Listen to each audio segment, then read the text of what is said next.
तो friends, welcome to my YouTube channel. आज हम स्टडी करेंगे फंडामेंटल ऑफ रेफ्रिजरेशन, यानी कि जो RAC है, रेफ्रिजरेशन एंड एयर कंडीशनिंग, उसका फर्स्ट चैप्टर और उसका फर्स्ट पार्ट है।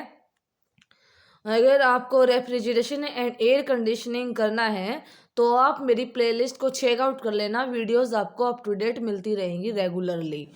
तो सबसे पहली बात, रेफ्रिजरेशन एंड एयर कंडीशनिंग क्या होता है आज की वीडियो में जो डिस्कस करने वाले हैं, और हमें क्यों रिक्वायरमेंट पड़ी, ऐसा क्या आ गया था कि हमें रेफ्रिजरेशन की रिक्वायरमेंट पड़ी और एयर कंडीशनिंग की रिक्वायरमेंट पड़ी, और बेसिक कॉन्सेप्ट क्या होता है, इनकी डेफिनेशंस के बारे में स्टडी करेंगे। तो वीडियो लास्ट तक देखना, पूरी कंप्लीट वीडियो देखना।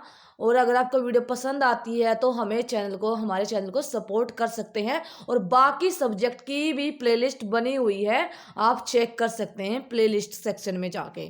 तो क्या हुआ एंशियंट टाइम में, जो पुराने समय में क्या हुआ कि जब भी हमें कुछ कूल करके ठंडा करके रखना होता था या स्टोर करना होता था कुछ भी, तो हम सेमी पोरस अर्धवेयर में वाटर को करते थे। यानी कि हमें पानी को कूल करना था तो हम क्या करते थे, सेमी पोरस जो भी मटके के अंदर हम क्या करते थे, उसको रखते थे। आपने सबने देखा होगा। तो क्या होता था, जब भी वो सेमी पोरस होता था, जो पोर्स बने होते थे, तो पोर्स से वाटर इवापोरेट होता था, जो कि उस वाटर के अंदर जो भी हीट है वो इन्वायरमेंट में लेके चला जाएगा, वो हीट को रिजेक्ट करेगा इन्वायरमेंट में, जिससे कि वो टेम्परेचर है उसके अंदर, पानी का टेम्परेचर कम हो जाएगा बाहर के टेम्परेचर से। यानी कि एनवायरमेंट के टेम्परेचर से पानी का टेम्परेचर कम हो जाएगा, तो कूल रखने के लिए यूज होता था। इवेपोरेशन हुआ तो क्या हो गया, हीट बाहर निकल गई तो वाटर ठंडा हो गया, यानी कि कूल हो गया। और यही सिस्टम यूज होता था रोमन्स में, इजिप्टियंस या ग्रीक और इंडियंस, यानी कि हमारे इंडिया में भी यूज होता है और आज भी यूज होता है। रूरल पार्ट जो कि यूज करते हैं, और कहीं कहीं मतलब मोस्टली आज भी यूज होता है ये जो बेसिक सिस्टम है पानी को कूल रखने का। तो जो कूलिंग, ये तो आ गई। पानी को कैसे ठंडा करते थे हम पहले, पानी को कैसे कूल करते थे। फिर उसके बाद क्या हुआ, जो हमें फूड को कैसे कूल प्रिजर्व करना होता है, क्योंकि कुछ टाइम बाद हमारा क्या है, टेम्परेचर के अकॉर्डिंग, जो भी सराउंडिंग टेम्परेचर के अकॉर्डिंग हमारा जो खाना है वो ख़राब हो जाता है, नहीं फूड ख़राब हो जाएगा। तो हमें क्या करना होता है, प्रिजर्व करना होता था। तो पहले समय में क्या करते थे, वाटर हम खाने को किसी एक वेसल में रख देते थे और कंटिन्यूसली वाटर फ्लो करता रहेगा उसके ऊपर से, जिससे कि एक कूलिंग मीडियम का काम करेगा। और क्या होगा, हमारा फूड कुछ टाइम तक चल जाएगा, प्रिजर्व होके हो जाएगा। तो इस तरीके से करते जब हमारे पास में एडवांस सिस्टम नहीं था।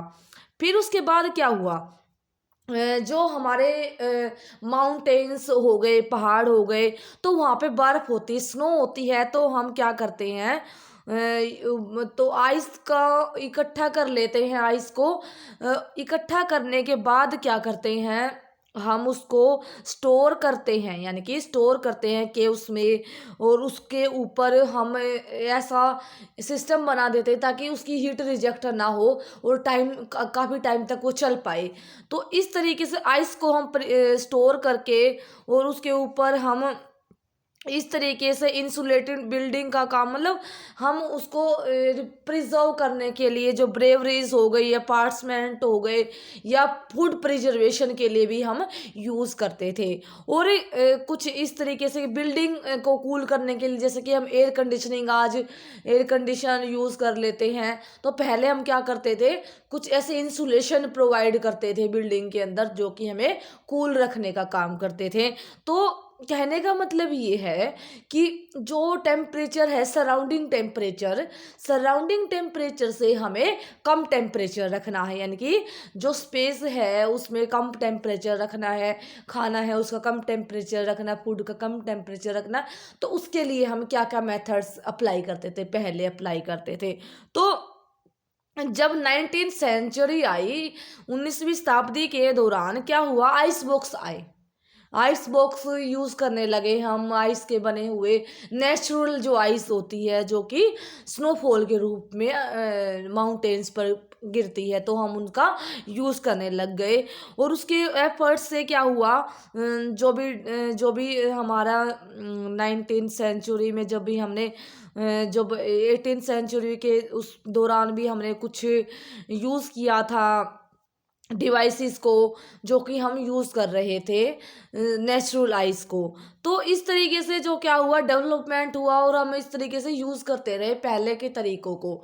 तो क्या हुआ कि पहले शुरुआत में क्या आया, एयर रेफ्रिजरेशन, यानी कि एयर से हम कूल करते हैं, यानी कि एयर से हम टेम्परेचर को कम करते हैं एयर का यूज़ करके, एयर रेफ्रिजरेशन। फिर उसके बाद आया मैकेनिकल सिस्टम का यूज़ किया हमने।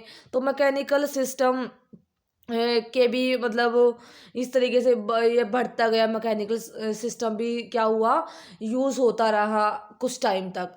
फिर उसके बाद जैसे टेक्नोलॉजी का एडवांसमेंट हुआ, टेक्नोलॉजी इंक्रीज हुई, तो क्या हुआ, मैकेनिकल जो रेफ्रिजरेशन सिस्टम है वो पूरा डेवलप्ड हो गया। यानी कि प्रेजेंट टाइम में जो मैकेनिकल जो सिस्टम है वो डेवलप्ड हो गया। और जब भी कुछ डिकेड्स जो कि पास्ट की बात करें, तो बहुत सारे ऐसे रेफ्रिजरेशन के मेथड्स हैं डेवलप हुए जो कि मैकेनिकल सिस्टम का ही रिफाइंड वर्जन है। यानी कि जो मैकेनिकल सिस्टम है उसका ही रिफाइंड वर्जन है। और क्या है, वो इको फ्रेंडली है, यानी कि इको फ्रेंडली है और एडवांस वर्जन है। और जैसे जैसे डेवलपमेंट हुआ, तो क्या हुआ, रेफ्रिजरेशन सिस्टम भी जैसे कि थर्मो इलेक्ट्रिक, मैग्नेटिक, एक्वेस्टिक भी आते गए यूज़ में। ठीक है, तो जैसे जैसे डेवलपमेंट हुआ, तो रेफ्रिजरेशन और एयर कंडीशनिंग का भी डेवलपमेंट हुआ वर्ल्ड वाइड में। तो इस तरीके से ये जो एडवांसमेंट टेक्नोलॉजी का यूज़ करके हम इको फ्रेंडली एयर रेफ्रिजरेशन या जो भी रेफ्रिजरेशन की टेक्निक्स को यूज़ करते हैं, या एयर कंडीशनिंग की जो भी यूज़ करते हैं, तो टेक्नोलॉजी के एडवांसमेंट के साथ साथ इनमें भी एडवांसमेंट आता गया है प्रेजेंट डे में। और अभी भी क्या हो रहा है, टेक्नोलॉजी जैसे जैसे इंक्रीज हो रही है, तो इसमें भी एडवांसमेंट आता जा रहा है। ये था बेसिक कॉन्सेप्ट कि पहले हम कैसे करते थे। लेकिन बात क्या है कि रेफ्रिजरेशन क्या होता है और एयर कंडीशनिंग क्या होता है। ठीक है, रेफ्रिजरेशन एक प्रोसेस है, यानी कि रेफ्रिजरेशन एक प्रोसेस है जिसके अंदर हम क्या करते हैं, प्रोड्यूस करते हैं, यानी कि पैदा करते हैं और मेंटेन करके चलते हैं। यानी कि पैदा करते हैं और उसको मेंटेन भी करते हैं। जो टेम्परेचर है जो गिवन स्पेस के अंदर या किसी सब्सटेंस का टेम्परेचर, जो भी हमारा सराउंडिंग टेम्परेचर है उससे कम करते हैं। यानी कि सराउंडिंग एटमॉस्फेरिक टेम्परेचर से हमारा जो स्पेस का टेम्परेचर है जिस पे हम, या सब्सटेंस का टेम्परेचर है, हम उसको कम टेम्परेचर करते हैं और उसको मेंटेन भी करके चलते हैं। तो क्या हुआ, इस रेफ्रिजरेशन के अंदर जो सिस्टम है वो मेंटेन्ड होगा, सिस्टम मेंटेन्ड होगा कम टेम्परेचर पे, यानी कि लोअर टेम्परेचर। तो उस सिस्टम को क्या बोलते हैं, रेफ्रिजरेटेड सिस्टम बोलते हैं। और जो इक्विपमेंट्स यूज्ड होते हैं, जो इक्विपमेंट्स यूज्ड होते हैं मेंटेन करने के लिए लोअर टेम्परेचर को, उनको क्या बोला जाता है, रेफ्रिजरेशन सिस्टम। उनको रेफ्रिजरेशन सिस्टम, यानी कि रेफ्रिजरेशन सिस्टम क्या होते हैं, इक्विपमेंट्स होते हैं जो कि कम टेम्परेचर को मेंटेन करने का काम करते हैं। तो हमें सराउंडिंग से कम टेम्परेचर को मेंटेन करना है, एटमॉस्फेयर से कम टेम्परेचर को मेंटेन करना है, तो क्या होगा, जो हीट है हमारे सिस्टम या सब्सटेंस के अंदर, वो क्या होगा, कंटिन्यूसली क्या होगी, वो आउट होती रहेगी हमारे सिस्टम के अंदर, जो कि क्या मेंटेन करेगी, जो भी डिज़ायर टेम्परेचर की जो लिमिट्स हैं, डिजायर टेम्परेचर है सिस्टम का, वो प्रोड्यूस करेंगे। यानी कि हीट रिजेक्ट होगी, हीट जाएगी हमारी बाहर, तभी क्या होगा, हमारा मेंटेन रहेगा टेम्परेचर, यानी कि डिज़ायर टेम्परेचर मेंटेन रहेगा जब हम आउटसाइड सिंक के अंदर हीट को रेगुलरली रिजेक्ट करते रहेंगे तब होगा। तो ये था रेफ्रिजरेशन। फिर आता है एयर कंडीशनिंग। एयर कंडीशनिंग क्या होती है?